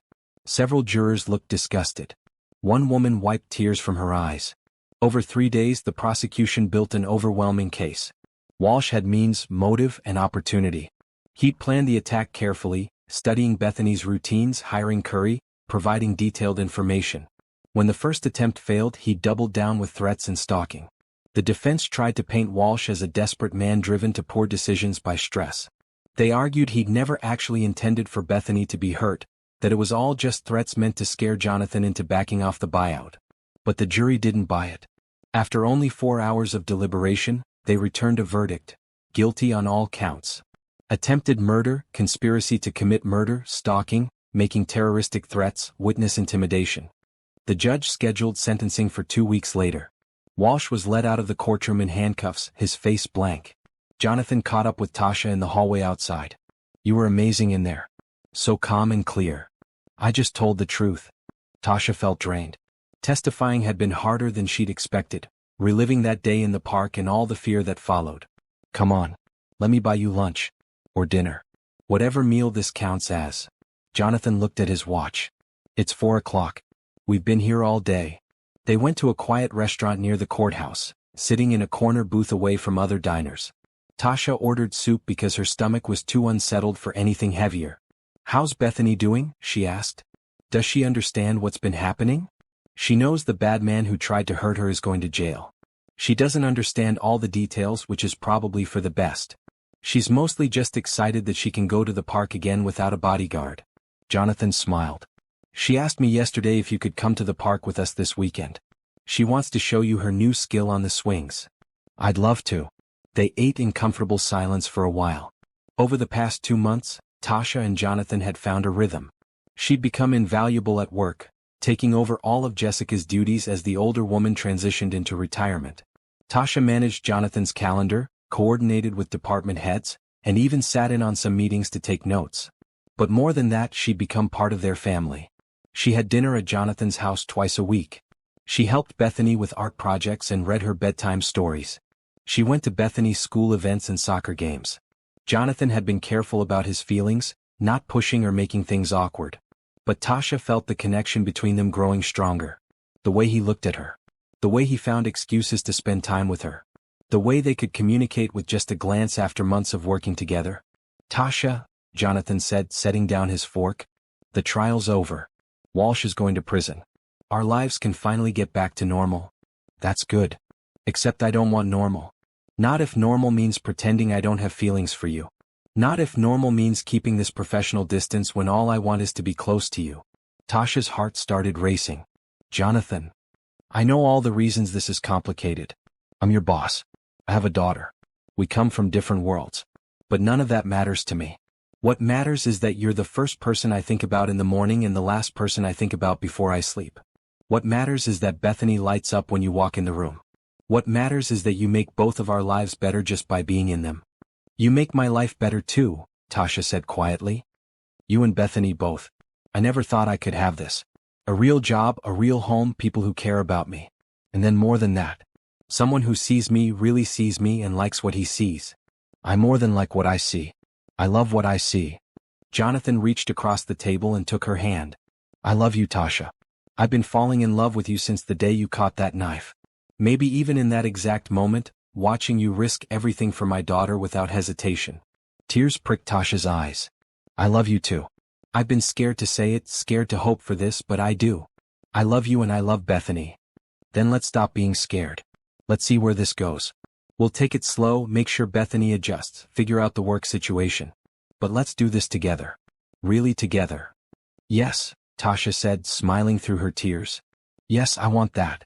Jonathan got up and slid into her side of the booth, pulling her into his arms. They sat like that for a long moment, holding each other, feeling the rightness of it. I should probably tell you, Jonathan said with a laugh, that Bethany has been asking when you're going to be her new mommy. Apparently, she told her whole kindergarten class that her daddy loves you. Oh no, Tasha laughed. What did you say? I told her that grown-ups need time to figure things out, but that I do love you very much and I hope someday soon you'll be part of our family officially. Someday soon sounds perfect. 2 weeks later, Gregory Walsh was sentenced to 23 years in prison. Vincent Curry received 8 years with the possibility of parole for his cooperation. The case closed finally and completely. That weekend, Tasha moved some of her things into Jonathan's house. Not all of them, not yet. But enough. A drawer in his dresser. Space in the bathroom cabinet. Her favorite coffee mug in his kitchen. Bethany helped her unpack, chattering excitedly about how Tasha could sleep in the guest room. But maybe someday you can sleep in Daddy's room? That's what mommies and daddies do. Someday, Tasha agreed, ruffling the little girl's hair. That night, after Bethany was asleep, Tasha and Jonathan sat on his back porch watching fireflies blink in the darkness. His arm was around her shoulders and she leaned into his warmth. Thank you, she said softly. For what? For seeing me. For not letting me refuse your help. For giving me a chance at this life. You gave yourself this life. You earned it the moment you ran toward danger instead of away from it. Jonathan kissed the top of her head. I'm just grateful you let me be part of it. Tasha looked at her scarred palm in the dim light from the house. The mark would fade more over time, but it would never completely disappear. She was glad. It was a reminder of the moment everything changed. The moment she stopped surviving and started living. She'd caught a knife with her bare hand and bled for it. But that blood had watered something new. Something beautiful. Something that looked a lot like love and family and home. What are you thinking? Jonathan asked. That some scars are worth having. He took her scarred hand and kissed the palm gently. The best ones are. They sat in the peaceful night, two people who'd found each other in the chaos, building something real from broken pieces. Behind them in the house, a little girl slept safe and sound. Ahead of them stretched a future full of possibility. And in that moment, Everything felt exactly right. 6 months after the trial, life had settled into a wonderful rhythm. Tasha woke up most mornings in Jonathan's house, in the guest room that had slowly become hers. She'd make coffee while Jonathan got Bethany ready for school, then they'd all have breakfast together before starting their day. Work was going well. Tasha had fully taken over as Jonathan's executive assistant, and she was good at it. She developed her own systems, built relationships with the staff, and learned to anticipate problems before they became crises. People respected her not because she'd saved the CEO's daughter, but because she was competent and kind. She was also taking classes again. 2 nights a week, she attended college courses online, working toward finishing her degree in business administration. Jonathan had offered to pay for it, but Tasha had insisted on using the education benefits from her job like any other employee. She needed to know she'd earned this on her own merit. "You're so stubborn," Jonathan had said with a smile when she'd refused his offer. "You say stubborn, I say independent. I say I love you either way." Her relationship with Jonathan had deepened naturally over the months. They'd gone on proper dates, dinners and movies and walks through the park where they'd met. They'd talked for hours about everything and nothing. They'd learned each other's habits and preferences, the comfortable intimacy of daily life. But they'd been careful with Bethany, letting her adjust to the changes slowly. Tasha was her friend first, then gradually more. They didn't discuss labels or make big announcements. They just let it happen organically. Bethany seemed thrilled with the arrangement.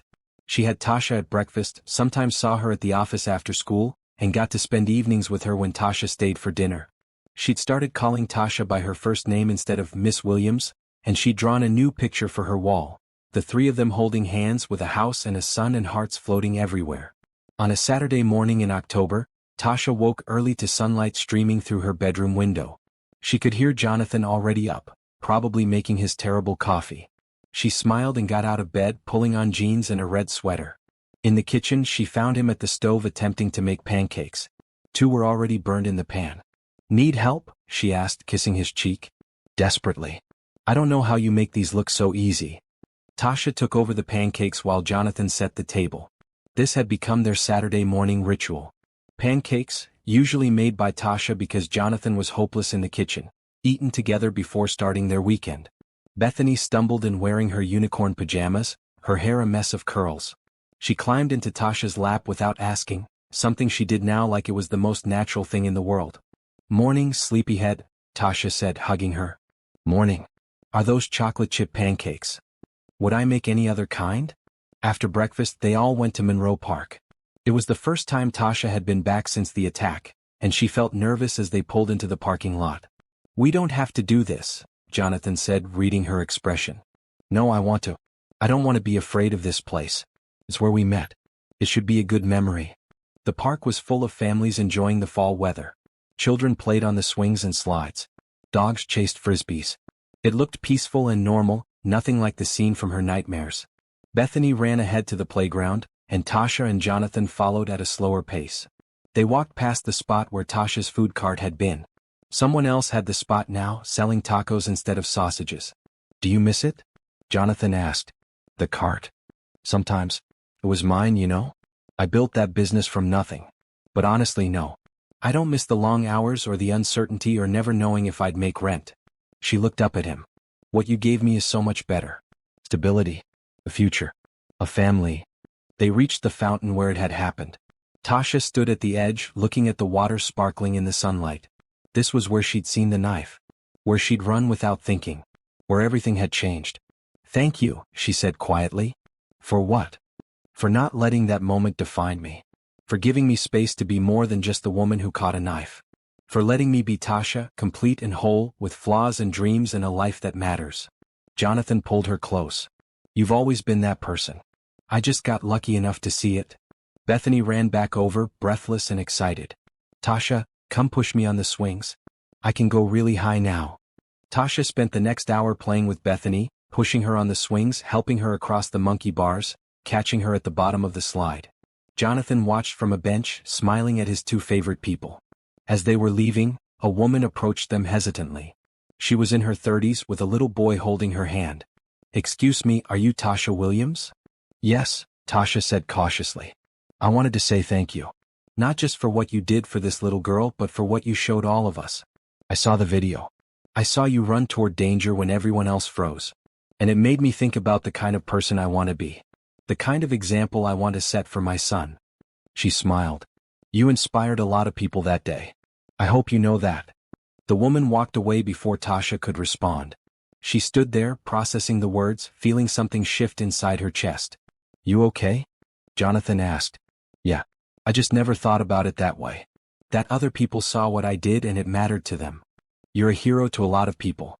Not just Bethany and me. That evening, after Bethany was in bed, Tasha and Jonathan sat in his study. She was working on homework for her business class while he reviewed reports for work. This had become their routine, comfortable companionship while they each did their own tasks. Tasha, Jonathan said, closing his laptop. Can we talk about something? Of course. She set aside her textbook, hearing the seriousness in his voice. We've been together for 6 months now. You're here most nights, you have clothes in the closet, you help with Bethany's homework. For all practical purposes, you live here. Is that a problem? Tasha's stomach tightened. No. The opposite. I want to make it official. I want you to move in completely. Give up your apartment, bring all your things here, make this your home. Our home. Tasha felt her heart skip. That's a big step. I know. And if you're not ready, we can wait. But I need you to know that I'm ready. Bethany's ready. We want you here permanently as part of our family. What about work? People already whisper about us sometimes. Let them whisper. We're not doing anything wrong. Our relationship doesn't affect our work, and anyone with eyes can see you're excellent at your job regardless of our personal connection. If it really bothers you, I can find a different role for you in the company. You could transfer to another department, or work for one of the other executives. No, I like working with you. I like being your right hand, knowing I'm helping you succeed. Tasha took a deep breath. Okay. Yes, I'll move in. Completely. Make this my home. Our home. Jonathan's face lit up with pure joy. He crossed the room and pulled her into his arms, kissing her thoroughly. You've made me so happy. Made us so happy. I'm happy too. Happier than I ever thought possible. They spent the next few weeks sorting through Tasha's apartment, deciding what to keep and what to donate. Most of her furniture went to charity since Jonathan's house was fully furnished. But her personal items, her books and clothes and the photo of her mother, all found new homes in Jonathan's house. Their house, she corrected herself. It was her house now too. Bethany helped enthusiastically, claiming space in her room for Tasha's things. This drawer can be for your clothes when you sleep in here with me sometimes. And this shelf can be for your books so we can read together. That sounds perfect, sweetie.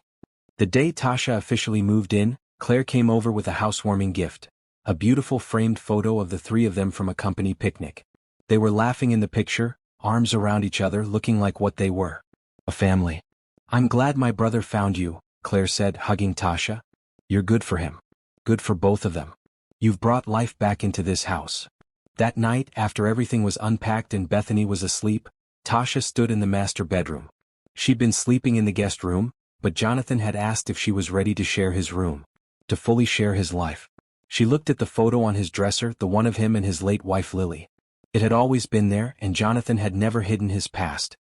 He'd loved his wife deeply, and losing her had devastated him. Does it bother you? Jonathan asked quietly from the doorway. That picture? No. She was part of your life. She gave you Bethany. I would never ask you to forget her. I'll always love her. But I love you too. Those feelings don't cancel each other out. There's room in my heart for both. I know. And I'm glad you had that love even though you lost it. It made you who you are. The man I fell in love with. Jonathan came to stand beside her. Lily would have liked you. She always wanted me to find someone kind and genuine if anything happened to her. Someone who would be good to Bethany. Someone who would take care of us. That's you, Tasha. I hope I can live up to that. You already do. Every single day. That night, Tasha slept in Jonathan's arms in the master bedroom, feeling like she'd finally come home. Not just to a house or a city but to a person. To a life that fit her like she'd been made for it. Her hand was fully healed now, though physical therapy continued to strengthen her grip. She'd regained almost all the function, losing only a little bit of fine motor control. A small price to pay for the life she'd gained. She thought about that afternoon in the park. How she'd been selling sausages from a cart, struggling to make rent, invisible to most people. How one scream had changed everything. How she'd run without thinking toward a danger she couldn't ignore. If someone had told her then where she'd end up, she never would have believed it. Working at a major company. Living in a beautiful house. Dating a brilliant, kind man who looked at her like she hung the moon. Being a mother figure to the sweetest child she'd ever met. What are you thinking? Jonathan murmured sleepily. That I'd do it again. Catch that knife, risk everything, go through all the fear and pain. I'd do it 1,000 times if it meant ending up here with you. Thank God you only had to do it once. Tasha laughed quietly and nestled closer to him. Outside the night was peaceful. Inside she was home. Finally, completely, wonderfully home. A year and a half after catching the knife, Tasha stood in Monroe Park again. But this time, everything was different. The park had been decorated with white chairs arranged in rows, facing an arch covered in flowers. Soft music played from speakers hidden in the trees. The spring afternoon was perfect, warm but not too hot, with a gentle breeze that made the flowers sway. Tasha wore a simple cream-colored dress that fell to her knees. Nothing fancy or dramatic. This wasn't about the dress or the decorations. It was about the promise she was about to make. Claire was with her, acting as her maid of honor. You ready? She asked with a warm smile. More than ready. They walked out from behind the trees where they'd been waiting. Tasha's eyes immediately found Jonathan standing under the flower-covered arch. He wore a blue suit and was holding Bethany's hand. The little girl wore a matching blue dress and held a basket of flower petals. The guests were small in number. Jonathan's colleagues from work. Detective Okafor, who'd become a friend over the months of the investigation. Jessica, retired but still close to all of them. Lisa, Tasha's friend from her old life. And a handful of others who mattered to them both. As Tasha walked down the aisle between the chairs, she thought about the journey that had brought her here. A food cart in this very park. A little girl's scream. A knife that had cut her hand and opened her life. She reached the arch and Bethany immediately grabbed her hand. You look so pretty, the little girl whispered. So do you, sweetheart. Jonathan's eyes were bright with emotion. He took Tasha's other hand, the one with the scar, and held it gently. The officiant, a woman Jonathan knew from his business council, smiled at them. We're gathered here today in the place where Jonathan and Tasha's story began. Where an act of courage brought two people together and created a family. Before we begin, I believe Bethany has something she wants to say. Bethany stepped forward, clutching a piece of paper. She'd insisted on being part of the ceremony, and they'd agreed to let her speak. Tasha, Bethany read carefully from her paper, you saved my life. You were brave when you didn't have to be. And then you stayed when you could have left. You read me stories and help with my homework and make the best pancakes. You make my daddy smile more. You're my hero and my friend and I love you so much. I'm really happy you're going to be my mommy. Tasha felt tears sliding down her face. She knelt down and hugged Bethany tight. I love you too, sweet girl. So much. The ceremony was short and simple. They'd written their own vows. Jonathan went first. Tasha, the day I met you, you saved my daughter's life. But you did more than that. You saved mine too. I'd been so focused on work and responsibilities that I'd forgotten what it meant to really live. You showed me courage and kindness and hope. You brought joy back into our lives. I promise to love you, support your dreams, protect your heart, and be the partner you deserve for the rest of my life. Tasha wiped her eyes and began her vows. Jonathan, when I caught that knife, I was just trying to save a child. I never imagined I'd find a family. You saw me when I was invisible. You helped me when I would have refused out of pride. You gave me a chance to be more than I thought I could be. I promise to love you and Bethany with everything I have. To be your partner, your friend, and the mother Bethany deserves. For all the days I'm given. They exchanged simple gold rings. The officiant pronounced them married. And when they kissed, Bethany cheered loudly, making everyone laugh. The reception was in Jonathan's backyard, which had been transformed with lights strung through the trees and tables set up with food and cake. It was casual and joyful, exactly what they wanted. Tasha danced with Jonathan, with Bethany, with Claire. She talked to Detective Okafor about her new case, a fraud investigation that had her traveling. She hugged Jessica, who cried and told her she was proud of the woman Tasha had become. Lisa pulled her aside at one point. Look at you, she said, shaking her head in amazement. Remember when we used to split $1 menu dinner because neither of us could afford a full meal? I remember. I'll never forget where I came from, Lisa. I know you won't. That's why you're still you even with all this. You didn't let the money or the man or any of it change who you are at your core. As the sun started to set, painting the sky in shades of orange and pink, Jonathan found Tasha standing by herself for a moment, watching the party. Mrs. Reynolds, he said, trying out her new name. How does it feel? Strange. Good. Right. She turned to him. I keep thinking about that day in the park. How scared I was. How I didn't know if I could do it. But I did it anyway. That's always been who you are. Someone who does the hard thing because it's right. I'm glad I ran that day. I'm glad I caught the knife. I'm glad I let you help me instead of pushing you away. Every choice led me here, to this moment, to you. To us, Jonathan corrected, nodding toward Bethany, who was dancing with Claire. All three of us. Later that evening, after the guests had left and Bethany had finally fallen asleep from exhaustion, Tasha and Jonathan sat on their back porch. They'd decided to skip a honeymoon for now. Neither of them wanted to leave Bethany, and they'd take a family trip somewhere special over the summer instead. I got something for you, Jonathan said. He pulled out a small wrapped box. I know we already exchanged rings, but I wanted to give you this too. Tasha opened it to find a delicate necklace. The pendant was a small silver knife with a tiny diamond set in the handle. It's beautiful, she breathed. It's a reminder. Not of the violence or the pain, but of the moment everything changed. The moment you became part of our lives. The moment you chose courage over safety. Jonathan helped her put it on. I know you don't think of yourself as brave, but you are. You're the bravest person I know. I was just doing what needed to be done. Exactly. That's what courage is. Tasha touched the pendant, feeling the smooth metal. Do you know what I'm most grateful for? Not the job or the house or even this perfect day. It's that I get to be Bethany's mom. That I get to be part of raising this incredible little person. That I matter to someone the way she matters to me. You matter to both of us. More than you'll ever know. They sat in comfortable silence, watching fireflies begin their nightly dance in the yard. Inside the house, their daughter slept safe and sound. Around them, a life they'd built together hummed with possibility. Mrs. Reynolds, Jonathan said again, like he was enjoying the sound of it. What do you want to do tomorrow? Breakfast with my family. Maybe go to the park. Come home and do laundry because we're out of clean towels. Make dinner together. Normal things. Perfect things. Normal does sound perfect. 3 months later, Tasha walked across a stage in a blue graduation gown, accepting her college diploma. Jonathan and Bethany cheered from the audience, Bethany holding a sign that said, "That's my mom," with hearts drawn all over it. She'd finished her degree in business administration, maintaining a 4.0 GPA while working full-time and being a wife and mother. It had been hard, juggling everything, but she'd done it. She'd proven to herself that she could achieve anything she set her mind to. After the ceremony, they went out for celebration dinner. Bethany insisted Tasha wear her graduation cap the whole time. "I'm so proud of you," Jonathan said, raising his glass in a toast. "You're incredible, you know that?" I just kept going. One class at a time. One assignment at a time. That's all any of us can do. Keep going. Keep trying. Keep moving forward. Tasha thought about how far she'd moved forward. From a food cart to an executive desk. From a broken locked apartment to a real home.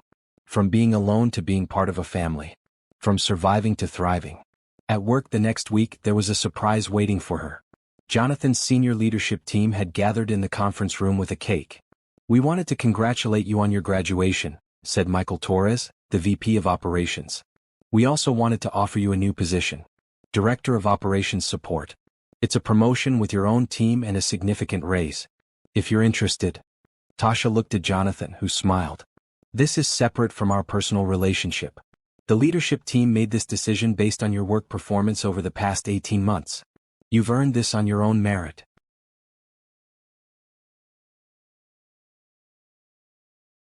"I don't know what to say." "Say yes," suggested Patricia Monroe, the CFO. "You're good at what you do, Tasha. You see problems before they become crises. You communicate clearly.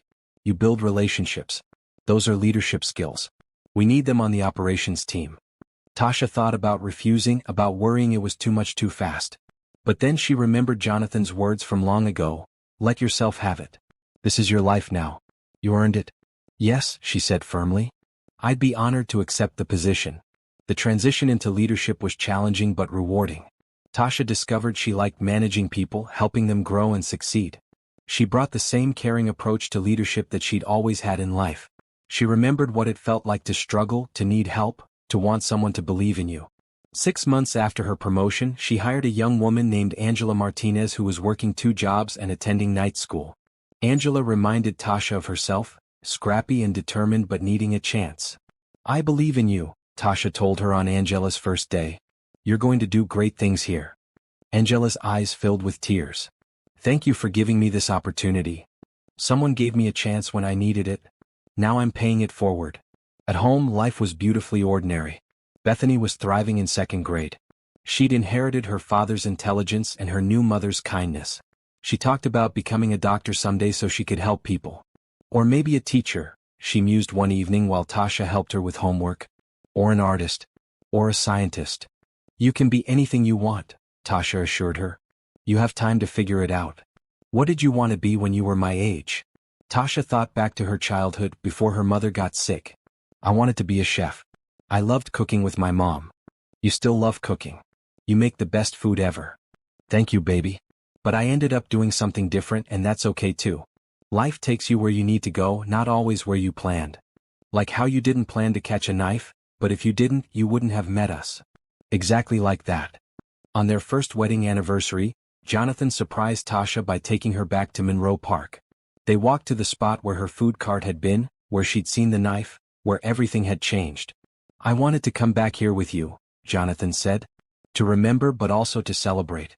This place represents the worst moment of my life. But also the best. The moment I almost lost everything, and the moment I gained everything. I feel the same way. When I touch this scar," Tasha held up her palm, "I remember the pain. But I also remember the little girl I saved. The family I found. The life I built from that moment." What would you tell that version of yourself if you could go back? The woman working the food cart, struggling to make rent, invisible to most people? Tasha thought about it. "I'd tell her to run when she hears that scream. To catch the knife without hesitation. To let the man in the gray suit help her instead of pushing him away. To believe that she deserves good things." She looked up at Jonathan. "I'd tell her that everything is about to change and it's going to be scary and overwhelming and wonderful. And that she's strong enough to handle all of it. She was always strong enough. She just didn't know it yet." They stood together in the park where their story began, holding hands, watching children play. A little boy fell off the monkey bars and started to cry. His mother rushed over, scooping him up, kissing his tears away. Tasha smiled. That was her now. The mother who rushed to comfort. The woman who caught the falling child. The person who showed up when it mattered. She'd caught a knife with her bare hand and bled for it. But that blood had watered a garden. A garden full of love and family and belonging. A garden where she could finally plant roots and grow. "Ready to go home?" Jonathan asked. Tasha thought about their house, where Bethany was waiting with Claire, probably making too much noise and eating too much ice cream. Where homework was scattered on the kitchen table and photos covered the walls. Where she belonged completely and totally. "Yes," she said, squeezing his hand. "Let's go home." And they walked out of the park together, leaving behind the ghosts of who they used to be, walking toward the life they'd built from courage and kindness and hope. The knife had cut her. But it had also set her free. And in the end, that was everything.